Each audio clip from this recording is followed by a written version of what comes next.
Hello everyone, एक बार फिर से अपने चैनल अचीवर @360 में आप लोगों का स्वागत है। जैसा कि हम लोग बहुत टाइम से हम लोगों ने वीडियो को अपलोड नहीं किया क्योंकि कुछ प्रॉब्लम्स थी जिसकी वजह से वीडियोस अपलोड नहीं हो रहे थे। हमने उस प्रॉब्लम को सॉर्ट आउट कर लिया है। अब हमारे वीडियोस 1 बाय 1 रेगुलर अपलोड होते रहेंगे और जिस तरीके से आप लोगों ने हमारा पिछली बार सपोर्ट किया था वैसे ही सपोर्ट करिएगा, क्योंकि बहुत टाइम से वीडियो नहीं अपलोड हुए हैं। तो उसके लिए मैं अपनी तरफ से सॉरी बोल रहा हूँ, क्योंकि कुछ कारण था जिसकी वजह से वीडियो नहीं आ रहे थे, लेकिन अब वो सारी प्रॉब्लम सॉर्ट आउट हो गई हैं। तो अब रेगुलर वीडियोस आएंगे। जिस जिस क्लास की वीडियो चाहिए होगी आप लोग कमेंट करिएगा, हम लोग उसके वीडियो जरूर अपलोड करेंगे। ठीक है, जितना मेरी साइड से हो सकेगा उतना ज़रूर करेंगे। नाउ हम लोग ने क्या किया है कि पार्ट्स पढ़ा रहे थे, बट अब हम लोग करेंगे ये कि ट्रिग्नोमेट्री, जैसे कि आप क्लास 10th में हैं, क्लास 11th में, क्लास 12th में, क्लास 9th में, तो बेसिकली हम चैप्टर्स वाइज पढ़ाएंगे। और जैसे कि हम एनसीईआरटी एनसीईआरटी के क्वेश्चंस करेंगे और उन क्वेश्चंस को 1 बाय 1 एनसीईआरटी के सारे चैप्टर्स कंप्लीट करेंगे। जैसे मैथ्स में ऐसे ही आपका क्लास 12th में, फिजिक्स में ऐसे, 11th में ऐसे, 9th में। तो हम पहले आपको ट्रिग्नोमेट्रिक रेशियोज पढ़ाने जा रहे हैं। और ट्रिग्नोमेट्रिक रेशियोज ये क्लास 10 का चैप्टर है जो कि आपके बोर्ड एग्जाम में, आपके 11th में हर जगह पूछा जाता है। जब हमें बेसिक क्लियर होता है तो हम सारे क्वेश्चन सॉल्व करते हैं। ये हम बेसिक आपको आज हमारा बेसिकली पार्ट ये होगा कि इंट्रोडक्शन देना कि कैसे हम ट्रिग्नोमेट्री के क्वेश्चंस को, हमारा अप्रोच कैसा होगा क्वेश्चंस को सॉल्व करने का। क्लियर हुआ? तो देखिए, हम जब भी क्वेश्चंस को सॉल्व करते हैं तो ट्रिग्नोमेट्रिक रेशियोज में जाते हैं, और जब भी ट्रिग्नोमेट्रिक रेशियोज चैप्टर पढ़ते हैं तो बेसिकली हमारे माइंड में क्वेश्चन राइज होगा कि ट्रिग्नोमेट्रीज हमेशा आपका राइट एंगल ट्रायंगल्स पे अप्लाई होने वाला है। किस पे? Right angle triangles. क्लियर? तो ऐसे करिए और ऐसे लाइन बना लीजिए, ये तो कर ही लोगे, समझ में आ गई। ऐसे तो राइट एंगल ट्रायंगल होता है, राइट का मतलब सही हो, ठीक है। तो ये राइट एंगल ट्रायंगल मतलब ऐसा ट्रायंगल जिसका एक एंगल 90 डिग्री होता है उसको राइट एंगल ट्रायंगल्स बोलते हो। तो देखिए, हमने ऐसा ट्रायंगल ही तो फॉर्म किया जिसका एक एंगल कितना है? 90 डिग्री है। तो ए, बी और सी हमने एक राइट एंगल ट्रायंगल्स फॉर्म किया। क्लियर हो गया? समझ में आया इतना? ठीक है, समझ में तो आ ही रहा होगा, समझ में आ रहा है। अब आपको क्या करना है, ये बी है, ये सी है, ये ए है। हम बेसिकली पढ़ेंगे trigonometric ratios. There are 6 ratios, मतलब कितने 6 आपके रेशियोज होते हैं किसी भी ट्रिग्नोमेट्रीज को। हम ट्रिग्नोमेट्रीज को जो रेशियोज को सॉल्व करेंगे वो कितने होंगे? बेसिकली 6 होंगे। तो हमने क्या किया, हमें ये पता है बेसिकली हम ट्रायंगल चैप्टर जब पढ़ते हैं तो हमें ये पढ़ाया जाता है, क्लास 6, 7, 8 में सबने बताया जाता है कि इसको हम हाइपोटेन्यूज बोलते हैं। ये हमारा परपेंडिकुलर होता है, ये बेस होता है। व्हेन का कंडीशन है, ये भी याद रखना है। कंडीशन ये बोलती है कि जब हाइपोटेन्यूज ये है, इसको हाइपोटेन्यूज बोलते हैं, ये परपेंडिकुलर होता है, ये बेस होता है। व्हेन जब हम इस एंगल की बात कर रहे हो, ये थीटा हो और सी, इसकी बात करो, मतलब थीटा एंगल से बात करेंगे तब हमारा ये परपेंडिकुलर, सॉरी ये हमारा बेस है, ये परपेंडिकुलर है, ये हाइपोटेन्यूज। इसको एस से डिनोट करते हैं, इसको पी से डिनोट करते हैं। P for perpendicular, H for hypotenuse और बी फॉर बेस। क्लियर? ये स्मॉल बी से लिखते हैं क्योंकि वहां पे हमने बी पॉइंट दे दिया है। समझ में तो आ रहा होगा? अगर नहीं आ रहा तो कमेंट जरूर करिएगा जहां पे समझ में ना आ रहा हो। ठीक है, क्लियर? अब आपको क्या करना है, ये हाइपोटेन्यूज हो गया, परपेंडिकुलर हो गया, बेस हो गया, यहां तक कोई प्रॉब्लम नहीं ना। अब देयर आर 6 ट्रिग्नोमेट्रिक रेशियोज। तो हमें क्या करना है, जब भी यहां पे लिखना है there are 6 T ratios. T ratios का मतलब हो गया ट्रिग्नोमेट्रिक रेशियोज। क्लियर? यहां तक समझ में आया? अब 6 कौन कौन से होते हैं वो भी आपको याद रखना है। एक साइन थीटा होगा, ओके। नेक्स्ट आपका एक होता है cos theta, next third sine cos, फिर देन टैन थीटा। मैंने 3 ही लिखा हूं, जस्ट उसके अपोजिट की बात ही करूंगा कि साइन का अपोजिट कॉसेक होता है, याद रखना। तो साइन थीटा का अपोजिट आप लर्न कर लोगे, कॉसेक थीटा होगा। आज हमें बेसिकली आपको बेसिक इंट्रोडक्शन चैप्टर ये है, इसमें हम क्वेश्चंस नेक्स्ट पार्ट में करेंगे। नेक्स्ट पार्ट में जो भी क्वेश्चंस आपको प्रॉब्लम्स, जिस भी चैप्टर से प्रॉब्लम होगी आप उसको हमें क्या करोगे, कमेंट करोगे हमारे चैनल पे, हम उसके क्वेश्चन जरूर आपको अपलोड करके बताएंगे। क्लियर? ये साइन है, ये कॉसेक है। कॉस का उल्टा याद रखना, कॉस का उल्टा सेक थीटा होता है और टैन का उल्टा कॉसेक होता है। सॉरी, टैन का उल्टा कॉसेक नहीं, टैन का उल्टा कॉट होगा। क्लियर? साइन हो गया, साइन का अपोजिट क्या बोलोगे? कॉसेक थीटा होता है। कॉस थीटा का अपोजिट सेक थीटा होता है। टैन थीटा का अपोजिट कॉट थीटा होता है। ये तो सबको क्लियर हो गया। नाउ अगर अब आपको क्या करना है, कि ये 6 तो ट्रिग्नोमेट्रिक रेशियोज हो गए। अब हमें क्या करना है, क्वेश्चन अप्लाई करने हैं कि जैसे ये परपेंडिकुलर, ये हाइपोटेन्यूज, ये बेस। अब देखो नॉर्मल कंडीशंस में ये होता है कि हमें एक पाइथागोरस थ्योरम बताई जाती है, पीजीटी जिसको बोलते हैं, पाइथागोरस थ्योरम। समझ में आ रहा है? ठीक है। तो H square is equal to, आपका एक फॉर्मूला याद कर लो, P square plus B square. This is very very important formula for your trigonometric ratio chapter. Okay, इसमें क्या करना है, H square is equal to P square plus B square हो जाएगा। एच क्या होता है, आपका हाइपोटेन्यूज होता है, मैं बार बार बोल रहा हूँ। पी क्या है, परपेंडिकुलर है, और बी क्या है, बेस है। हमें क्या करना है इस क्वेश्चन में, सपोज दैट मान लो कि हमने आपको क्वेश्चन में यहाँ पे 4 दे दिया और यहाँ पे हमने 3 दे दिया। What is the value of H, आपको एच की वैल्यू कैलकुलेट करने को अगर कोई बोलता है तो बेसिकली हमें एच अगर निकालना है तो एच निकालने के लिए देखो फॉर्मूला लिखा है ना हमने, तो H square is equal to, P की वैल्यू कितनी दी गई है 4, तो 4 का स्क्वायर कर दीजिएगा, प्लस बी की वैल्यू 3, तो 3 का स्क्वायर कर दोगे। H square is equal to आपका 4 का स्क्वायर 16 होता है और 3 का square 9। Then H square is equal to आपका हो जाएगा 1625। देन एच की वैल्यू √25, तो एच कितना आ जाएगा 5।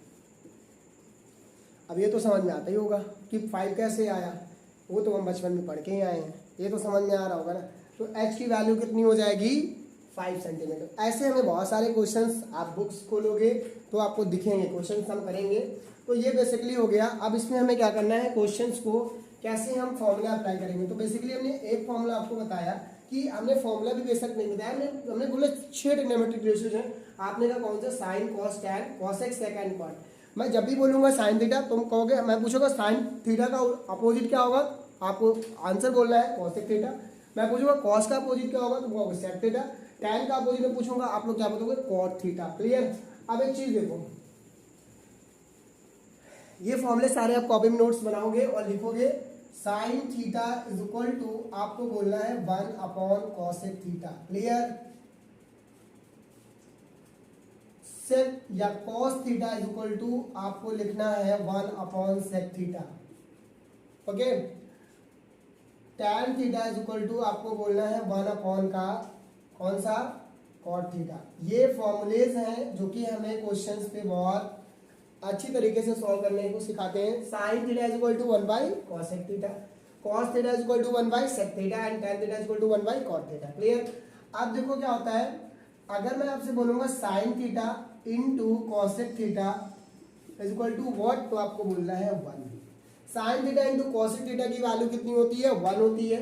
सिमिलरली अगर मैं बोलूंगा cot theta into tan theta into theta, it mean theta हमारा इक्वल होगा, बराबर होगा, तो cot theta into tan theta is equal to 1 हो जाएगा।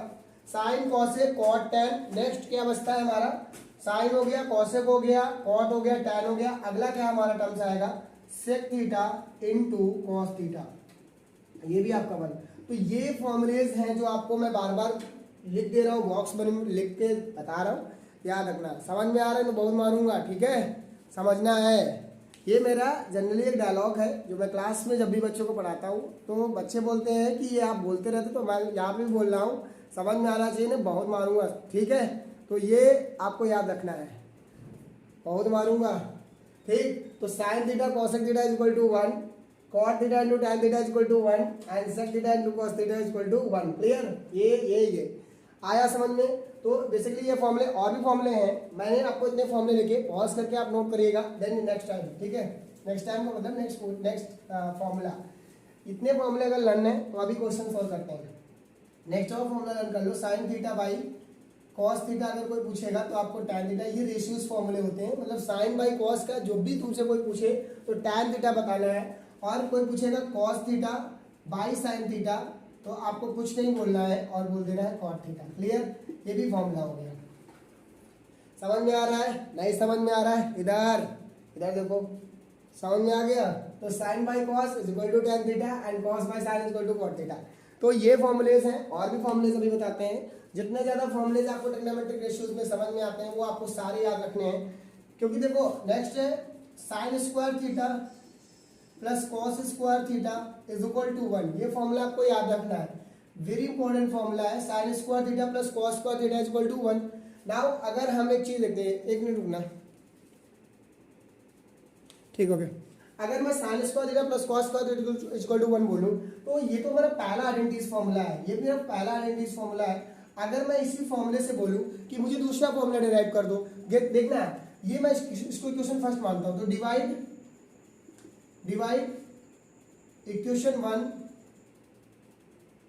Equation one by sine square theta. अगर मैं इस इक्वेशन को साइन स्क्वायर थीटा से डिवाइड कर दूं तो sine square theta upon sine square theta plus का कॉस स्क्वायर थीटा अपॉन का साइन स्क्वायर थीटा और is equal to 1 upon sine square theta. अब आपको ये सब चीजें अभी हमने पढ़ाई थी, साइन स्क्वायर से sine square cancel it means 1 plus cos by sine क्या पढ़ाया था, कॉट थीटा होता है तो कॉट स्क्वायर हो जाएगा is equal to 1 by sine square theta क्या पढ़ाया है, 1 by sine square is cosec square theta. तो एक फॉर्मूला आपको याद होना चाहिए कि 1 plus cot square theta is equal to what, then cosec square theta आपको बताना है। देखिए दो फॉर्मूले हो गए 1 2, देन नेक्स्ट मेरा क्वेश्चन वही रहेगा साइन स्क्वायर थीटा प्लस का cos square theta is equal to 1। अब आपको क्या करना है, इस इक्वेशन को हमने साइन से तो डिवाइड कर लिया ना, अब आपको किससे डिवाइड करना है, कॉस से। तो डिवाइड कर दीजिए कॉस से, लिख ले रहा हूं डिवाइड बाई कॉस। तो जब कॉस थीटा से इसको डिवाइड करोगे तो sine square theta by cos square से डिवाइड करना है, ठीक है हाँ, प्लस का कॉस स्क्वायर थीटा अपॉन का cos square theta is equal to 1 by cos square theta. Clear. देखो कॉस से cos cancel, sine by cos क्या पड़ा है tan, तो tan square theta plus 1 is equal to 1 by cos क्या होता है सेक स्क्वायर थीटा। लीजिए नेक्स्ट आइडेंटिटी, तीन फॉर्मूले आपको लर्न रखने, tan square theta plus 1 is equal to sec square theta. Clear. ये आइडेंटिटीज तीन है 1 2 एंड 3। ओके, ये पॉज करिए, नोट करिए, समझ में ना आए तो पूछिए, इधर देखो नहीं तो बहुत मारूंगा। समझ में आ रही बात, ठीक है ओके। नेक्स्ट देखिए, नेक्स्ट ये बेसिक क्वेश्चन, बेसिक आइडेंटिटीज हैं जिसको हमें करने हैं और नेक्स्ट हम करेंगे क्वेश्चन जब बताएंगे। नेक्स्ट आप देखिए क्या होता है कि हमें इतना चीज समझ में आ गया नाउ। अब ये कंडीशंस है, उसके बाद क्या है, एक ट्रिग्नोमेट्रिक रेशियोज को लर्न करने का फॉर्मूला है कि बेस बाय हाइपोटेन्यूज से सब क्या होता है। इसको देखो, पंडित बद्री प्रसाद हर बोले, ठीक है। इसको दो तरीके से आप लर्न करिए, पंडित बद्री प्रसाद हर बोले। तो यहाँ पे पंडित बद्री प्रसाद हर बोले, तो यहाँ पे आपको साइन थीटा लिख लेना है, यहाँ पे आपको कॉस थीटा और यहाँ पे आपको टैन थीटा, ठीक है। Sine cos and tan. Sine theta is equal to, अगर मैं आपसे कभी भी पूछूं तो sine theta is equal to आप परपेंडिकुलर अपॉन हाइपोटेन्यूज बताओगे। देखो ना साइन थीटा क्या लिखा, परपेंडिकुलर अपॉन हाइपोटेन्यूज।